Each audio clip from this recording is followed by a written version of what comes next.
Thank you. That was great. Now, I have the distinct honor of introducing our keynote speaker. Born and raised in the city of Boston and has lived all over the world and is an established leader in our community. He serves as the chairman of the board at the Massachusetts Convention Center Authority and is a trustee at Fisher College. A respected executive in the global wine and spirits industry. He is currently the managing director of international at Tito's Handmade Vodka, where he has led the worldwide expansion of this well-known brand. He is the prior chief operating officer of the Patron Spirits Company, where he led the transformation from a little-known brand to the 9th most popular brand in the world. He began his career at Joseph E. Seagram's & Son, where he spent 18 years in domestic and international sales and marketing. He is also involved in many local and global philanthropic endeavors. Now, with a reflection for Fisher College Class of 2021, please welcome John McDonnell.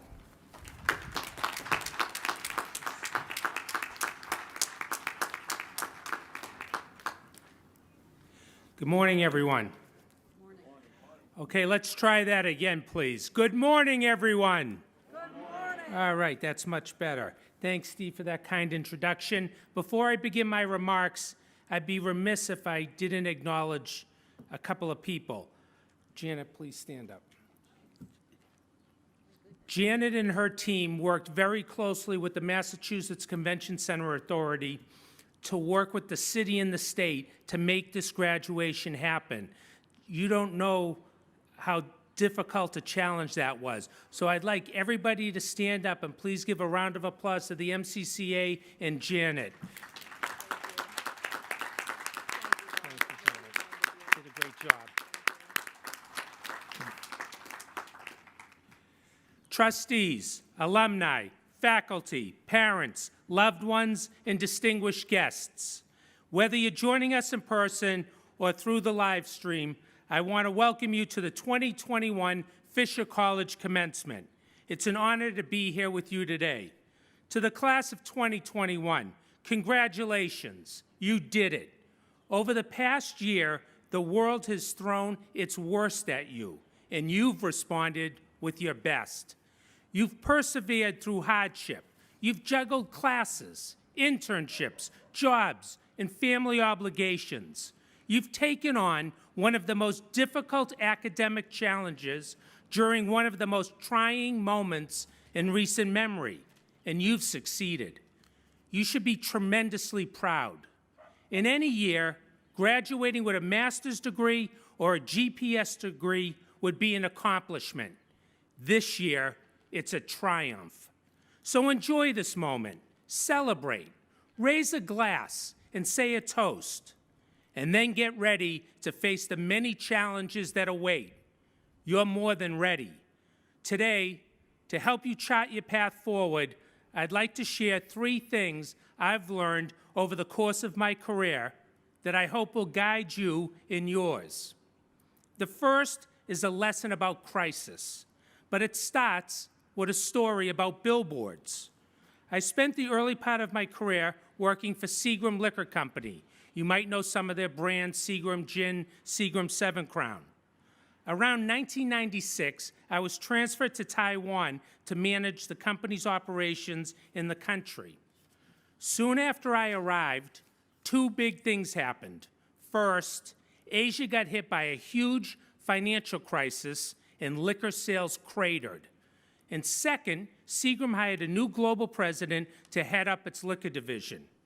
And for the first stop on his get-to-know-you tour, he decided to visit Taiwan. The timing was not ideal, but there was nothing I could do.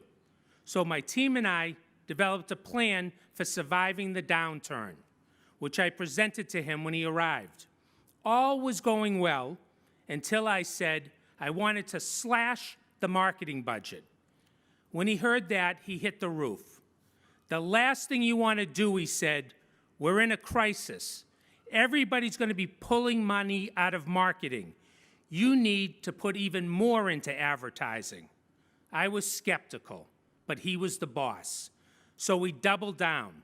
We bought magazine space and airtime. Remember, this was 1996. There was no digital or social media.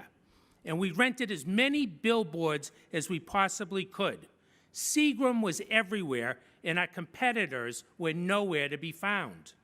The results were astounding. When the crisis passed and spending power came back, sales exploded. Before the crisis, Seagram was losing $21 million a year in Taiwan. After, we were making $21 million a year. So what's the takeaway? It's not buy more billboards. When a crisis hits, people tend to run in the same direction, away from risk, toward the familiar. Don't immediately follow them. There's usually something missing. Opportunities are most common in places where most people aren't. If everyone is going right, look left. Often, you'll discover a chance to buy low on something great. Of course, sometimes you won't. Sometimes after assessing the situation, you'll realize the smartest thing to do is exactly what everyone else is doing. But more often, I've found the opposite. Not following the crowd during a crisis is a great way to discover unexpected opportunities. Can you pass my water?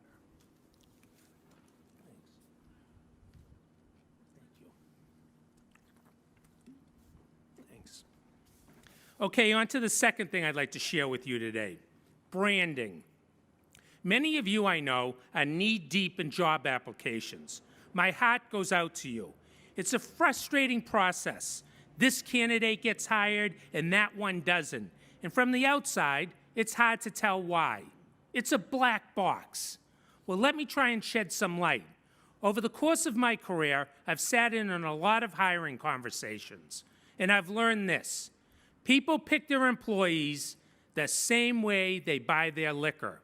Imagine for a moment that you're in a liquor store buying vodka for a party.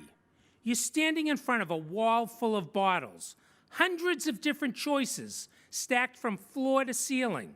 How do you decide which one to grab? Well, if you're like most people, you reach for the one you recognize, the one you've heard is good, the one you trust. And obviously, we hope that one is Tito's. You don't buy the bottle, you buy the brand. And the same thing happens in the hiring room. Every one of you has a brand. Your brand is what you're good at and what you're known for. And it's the most valuable professional asset you have. 9 out of 10 times, a candidate with a strong brand beats out a candidate with a weak one. So how do you build a strong brand? It starts with figuring out your unique selling propositions. What makes you an uncommonly capable candidate?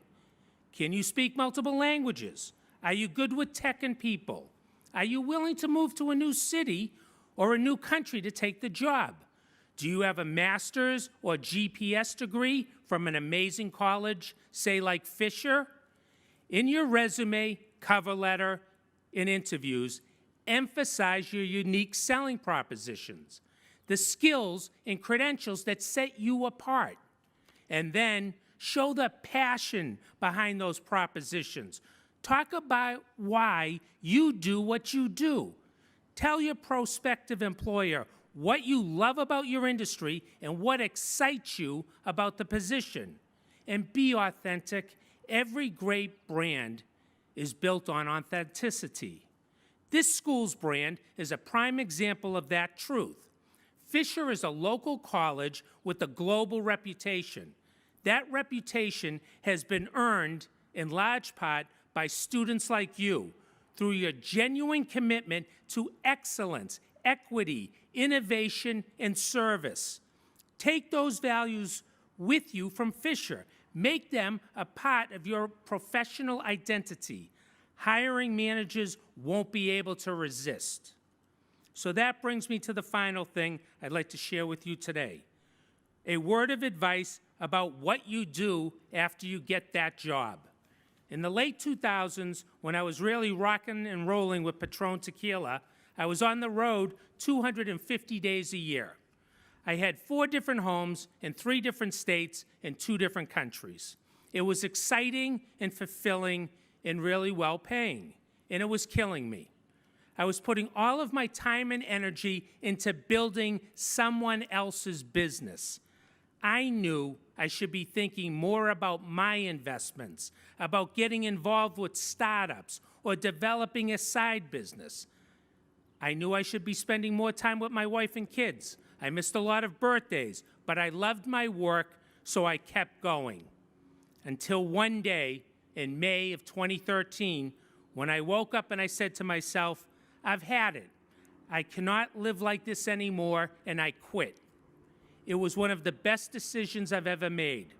If you're good at what you do, at some point, your job will become a pie-eating contest.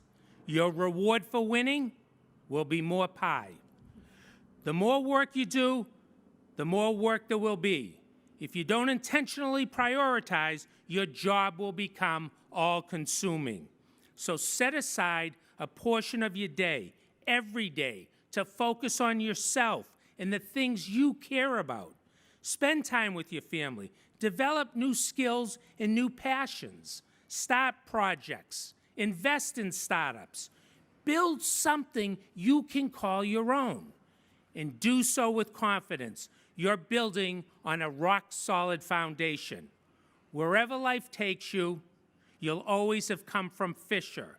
And whatever life throws at you, you'll always have made it through this enormously challenging year. Graduates, I began my remarks by suggesting you raise a glass to this momentous achievement. Though I don't have a drink, I'd like to propose an old Irish toast. May your pockets be heavy and your heart be light. May good luck pursue you each morning and night. Congratulations, class of 2021, and good luck. Thanks for your time and attention.